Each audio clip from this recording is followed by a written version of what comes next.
மகர ராசி என்பர்களுக்கு இந்த குருமங்கள யோகம், மகர ராசி என்பர்களுக்கு 7ஆம் இடத்துல குரு உச்சமாக இருக்கிறாரு. அடுத்து உங்களுடைய 11ஆம் இடத்துல செவ்வாய் ஆட்சி பெற்று இருக்கிறதுனால அதிகப்படியான சொத்து சுகங்களை சேர்க்கக்கூடிய ஒரு நேரமாக தான் இருக்கும். சொத்துக்களைனால நிறைய ஏமாற்றங்களை அடைந்த இந்த மகர ராசி என்பர்கள் மீண்டும் சொத்துக்களை சேர்க்கிறதுக்குண்டான ஒரு அமைப்பை, கடன் தொந்தரவுகளிலிருந்து வெளியில வரக்கூடிய ஒரு நேரமாக தான் இந்த மகர ராசி என்பர்களுக்கு இருக்கும். கடனால அதிகப்படியான அவமானப்பட்டவர்கள் அப்படின்னு கேட்டீங்கன்னா இந்த மகர ராசி என்பர்களாக தான் இருப்பாங்க. அதுவும் இவர்கள் வாங்கின கடனுக்காக இருக்காது, மற்றவர்களுக்காக இவங்க ஜாமீன் கையெழுத்து போட்டிருப்பாங்க. இல்லை அந்த அவர்களினுடைய லைஃப்ல ஏதோ ஒரு மாற்றங்கள் வரட்டுமே அப்படின்னு சொல்லி மற்றவர்களுக்காக கடன் வாங்கி கொடுத்துருப்பாங்க. இந்த இடத்துலலாம் மாட்டிக்கிட்ட நபர்கள் தான் நம்ம மகர ராசி என்பர்கள். அதாவது தன்னுடைய சொந்த தேவைகளுக்கு இல்லாது மற்றவர்களினுடைய நலனுக்காக பாடுபட்டு கடன்பட்டவர்கள் நம்ம மகர ராசி என்பர்கள். இவர்களுக்கு இந்த குருமங்கள யோகம் அதிலிருந்தெல்லாம் ஒரு நிவாரணத்தை, கண்டிப்பாக ஒரு நல்ல ஒரு மாற்றத்தை கொடுக்கறதுக்குண்டான ஒரு நேரமாக இருக்கும். வேலை ரீதியான இடமாற்றங்கள் அமைய போகுது. இந்த மகர ராசி என்பர்களுக்கு உங்களுக்கு இந்த வேலையிலிருந்து நல்ல ஒரு அந்தஸ்தை கொடுக்கக்கூடிய ஒரு மாற்று அமைப்பு அப்படின்றது கண்டிப்பாக கிடைக்கும். இதிலிருந்து ஒரு நல்ல ஒரு வளர்ச்சி மிகுந்த ஒரு வேலை மாற்றத்தை அடையக்கூடிய ஒரு நேரமாக தான் இருக்க போகுது. கடந்த காலத்துலலாம் வேலை செய்யக்கூடிய அலுவலகத்தில் பார்த்தீங்கன்னா உங்களை ஒரு பெரிய அளவுக்கு மதித்து உங்களுக்கு உண்டான ஒரு போஸ்டிங்க்கு ஒரு மதிப்பு அப்படின்றது கிடையாது. நீங்கள் ஒரு அந்த அலுவலகத்தில் ஒரு மேனேஜர் லெவலில் இருக்கிறீங்க, இல்லை ஒரு பெரிய ஒரு அதிகாரியாக இருக்கிறீங்க அப்படின்ற பட்சத்தில் கூட உங்களை கேட்டு யாருமே முடிவெடுக்க மாட்டாங்க. உங்களை மீறிக்கிட்ட இன்னொரு நபர் மூலமாக தான் அந்த முடிவுகளை எல்லாமே எடுக்கக்கூடிய, உங்களை ஒரு டம்மியாக தான் வச்சிருப்பாங்க. அந்த அளவுக்கு அந்த அதிகாரத்திற்கு கூட ஒரு மதிப்பு தராத ஒரு நபராக இருந்த இந்த மகர ராசி என்பர்களுக்கு இந்த குருமங்கள யோகம் உங்களுக்கு உண்டான ஒரு மாற்றத்தையும் அங்கீகாரத்தையும் அந்த அலுவலகத்துல முழுமையாக சூழ்நிலைகளை மாற்றக்கூடிய ஒரு நேரம். 7ஆம் இடத்துல குரு உச்சமாக இருக்கிறார். 11ஆம் இடத்துல அந்த செவ்வாய் ஆட்சி பெற்று இருக்கிறதுனால பதவி உயர்வு, ஒரு நல்ல ஒரு மரியாதை எல்லாமே உங்களுடைய அலுவலகத்துல கிடைக்கிறதுக்கு உண்டான ஒரு நேரம். சில மகர ராசி என்பவர்களுக்கு பார்த்தீங்கன்னா கடந்த ஒரு 5 வருஷமா எந்த விதமான ஒரு ப்ரமோஷனும் இல்லாமல் இருந்திருப்பீங்க. எந்த இடத்துலையுமே உங்களுக்கு கூப்பிட்டு கொடுக்க மாட்டாங்க. உங்களுக்கு கீழே வந்தவங்களுக்கெல்லாம் அந்த ப்ரமோஷன்ஸ், இன்க்ரிமெண்ட் எல்லாமே கொடுத்துருந்துருப்பாங்க. ஆனால் இவர்களுக்கு மட்டும் அந்த பதவி உயர்வு நிராகரிக்கப்பட்டுக்கிட்டே வந்திருக்கும். என்ன காரணம்னு யாருக்குமே தெரியாது. யாருக்கிட்டையாவது போய் கேட்டால் கூட அது நமக்கு அதை பற்றி எந்த விதமான ஒரு விவரமும் தெரியாது அப்படின்னு சொல்லி சமாளிக்கக்கூடிய ஒரு சூழ்நிலையில தான் இருப்பாங்க. ஆனால் இந்த நேரத்தில் அந்த 5 வருடங்களாக, சில வருடங்களாக தேங்கி இருந்த அந்த ப்ரமோஷன் ஆகப்பட்டது இந்த காலகட்டம் ஒரு தலைமை பண்பு அப்படின்றது மிக அதிகமாக உயரக்கூடிய ஒரு நேரமாக இருக்கும். அந்த ப்ரமோஷன்ஸ் உங்களை தேடி வருவதற்குண்டான ஒரு நேரம். அந்த அலுவலகத்துல உங்களுக்கு உண்டான அங்கீகாரம் அப்படி கொடி கட்டி பறக்கும். நீங்க வரீங்க அப்படின்னாலே அவர் வந்தா அவர் மதிப்பு கொடுக்கணும் அப்படின்னு எல்லார்கிட்டையும் அந்த அலுவலகத்துல உங்களை பற்றி ஒரு புகழ்ந்து பாராட்டக்கூடிய ஒரு நேரமாக தான் இந்த மகர ராசி என்பர்களுக்கு இருக்க போகுது.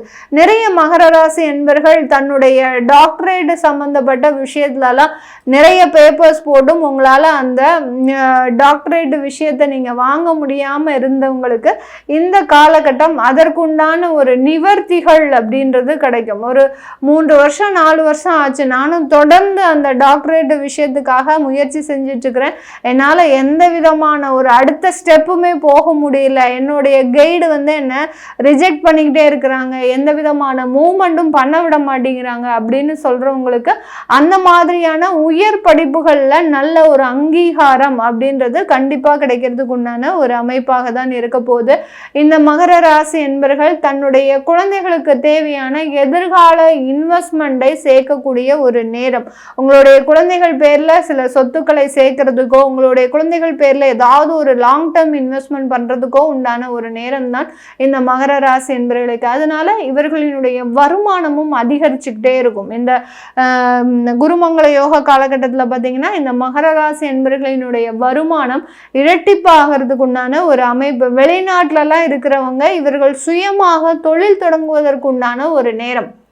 மகர ராசி என்பர்கள் அங்க வேலையே செஞ்சிட்டு இருந்தாலும் கூட உங்களுக்குன்னு ஒரு தனியா தொழில் தொடங்குறதோ, அங்க ஒரு கன்சல்டன்சி சர்வீஸ் பண்றதோ, இல்ல அங்க கான்ட்ராக்ட் சம்பந்தப்பட்ட சில விஷயங்களை செய்யறதோ, இதற்குண்டான சில முயற்சிகளை எடுத்து வெளிநாடு அப்படின்றது 7ஆம் இடம்.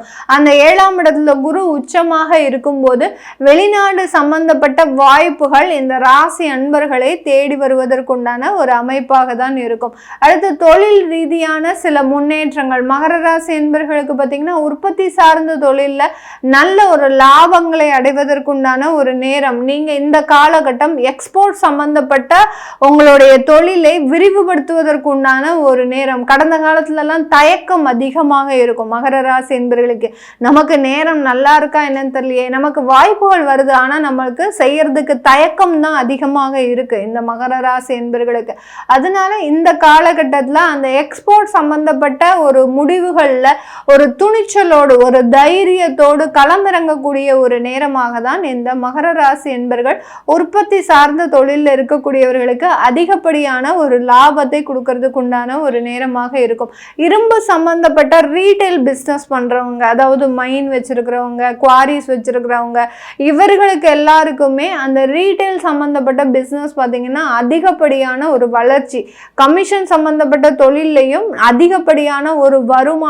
உங்களுக்குன்னு சில சொந்தமாக சில அந்த இடத்தையே நீங்க இது நாள் வரைக்கும் லீஸுக்கு வாங்கிட்டு இருந்த அந்த சில விஷயங்களை பார்த்தீங்கன்னா உங்களுக்கு சொந்தமாக்கி கொள்வதற்கு உண்டான ஒரு நேரமாக தான் இந்த மகர ராசி என்பவர்களுக்கு இருக்க போகுது. அதனால வாழ்க்கை பார்த்தீங்கன்னா உங்களுக்கு இரட்டிப்பு மகிழ்ச்சி, இரட்டிப்பு வருமானம், இரட்டிப்பு லாபம் அப்படின்னு சொல்லக்கூடிய அளவிற்கு எல்லாத்துலேயுமே ஒரு ஜாக்பாட் அடிக்கக்கூடிய ஒரு நேரம் தான் இந்த மகர ராசி என்பவர்களுக்கு. இது எல்லாமே நம்ம கோச்சார நிலவரப்படி பலன்களை கணிச்சு சொல்லியிருக்கிறோம்.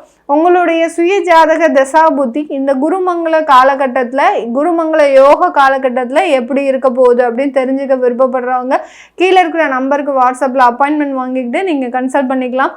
உங்களுடைய குழந்தைகளுக்கு ஜாதகம் எழுதணும், நியூமராலஜி படி பெயர் வைக்கணும்னு நினைக்கிறவங்களும் கீழே இருக்கிற நம்பருக்கு வாட்ஸ்அப்பில் மெசேஜ் அனுப்புங்க. அதற்குண்டான தகவல்கள் தெரிய வரும். உங்களிடமிருந்து விடைபெறுவது உங்கள் ஆஸ்ட்ரோ பூர்ணா. நன்றி, வணக்கம்.